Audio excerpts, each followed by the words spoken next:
Hello everyone, welcome my channel. তো তোমরা সবাই কেমন আছো? আবার একটা নতুন ভিডিও নিয়ে চলে এলাম। তো তোমরা যারা ভাবছো ক্যালকাটা ইউনিভার্সিটির ল এন্ট্রান্স টেস্টে বসবে, অতএব সিউএলইটি 2025-এ বসবে এবং সেলফ স্টাডির মাধ্যমে তোমরা এই পরীক্ষাটায় বসতে চাও, এই এন্ট্রান্স এক্সামটায় বসতে চাও, তো তাদের জন্য এই ভিডিওটা হচ্ছে খুবই ইনফরমেটিভ ভিডিওটা স্কিপ না করে প্রথম থেকে লাস্ট পর্যন্ত দেখো।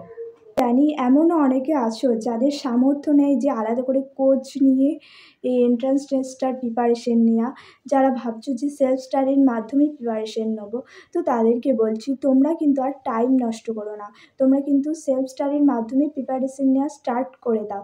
তোমাদের এইচএস এক্সাম হয়েছে 1 মাস মতো হয়ে গেল, তো তোমরা এবার কিন্তু শুরু করে দাও প্রিপারেশন নেওয়া। কারণ তোমরা জানোই যে কম্পিটিশনের লেভেল কী হারে বাড়ছে। যত দিন যাচ্ছে তত কম্পিটিশনের লেভেল বাড়ছে। আর ক্যালকাটা ইউনিভার্সিটির 4টে সরকারি কলেজে চান্স পাওয়ার জন্য কিন্তু তোমাদের এখন থেকেই শুরু করে দিতে হবে প্রিপারেশন, আর টাইম ওয়েস্ট করলে হবে না। আর হ্যাঁ, তোমরা কিন্তু কোনো কিছুই বাদ দিয়ে যাবে না, সব কিছু পড়ে যাবে। মানে legal aptitude, non verbal reasoning, general English, general knowledge, current affairs, general math, সব কিছু পড়ে যাবে, কোনো কিছুই বাদ দেবে না। তোমরা হয়তো আগেরবারের সিলেবাস দেখে ভাবছো যে আগেরবারের সিলেবাসে লিগ্যাল অ্যাপটিটিউড ছিল না, মানে এবারেও আসবে না, হয়তো আগেরবার থেকেও আসছে না, কিন্তু সেরকম নয়। তোমরা কিন্তু লিগ্যাল অ্যাপটিটিউড পড়ে যাবো, কারণ আগেরবারে এক্সামে লিগ্যাল অ্যাপটিটিউড থেকে 2টো কোয়েশ্চেন এসেছিল।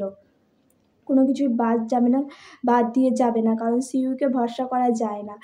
তোমাদের কিন্তু এক্সামটা হবে জুলাই আগস্ট মাসে।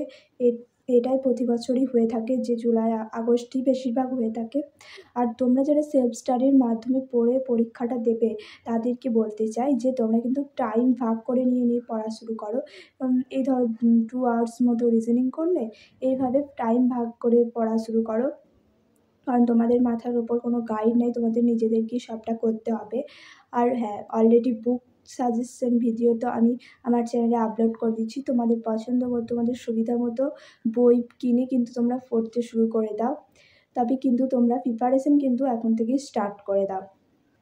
আর তোমরা যখন ম্যাথ প্র্যাকটিস করবে, এটা আমি তোমাদের বারবার করে বলে দিচ্ছি, তোমরা কিন্তু ত্রিকোণমিতির দিকটা প্র্যাকটিস করে দিও, আর লগারিদম, এই চ্যাপ্টার দুটো কিন্তু প্র্যাকটিস করে রেখো। এটা কিন্তু প্রায় স্টুডেন্টই করে যায় না। তো আজকের ভিডিওটা এই পর্যন্তই। এরকমই ইনফরমেটিভ ভিডিও নিয়ে আমি চলে আসবো তোমাদের সঙ্গে। আর তোমাদের যদি কোনো অসুবিধা হয় তাহলে আমার কমেন্টে লিখতে পারো, আমি রিপ্লাই দিয়ে দেবো।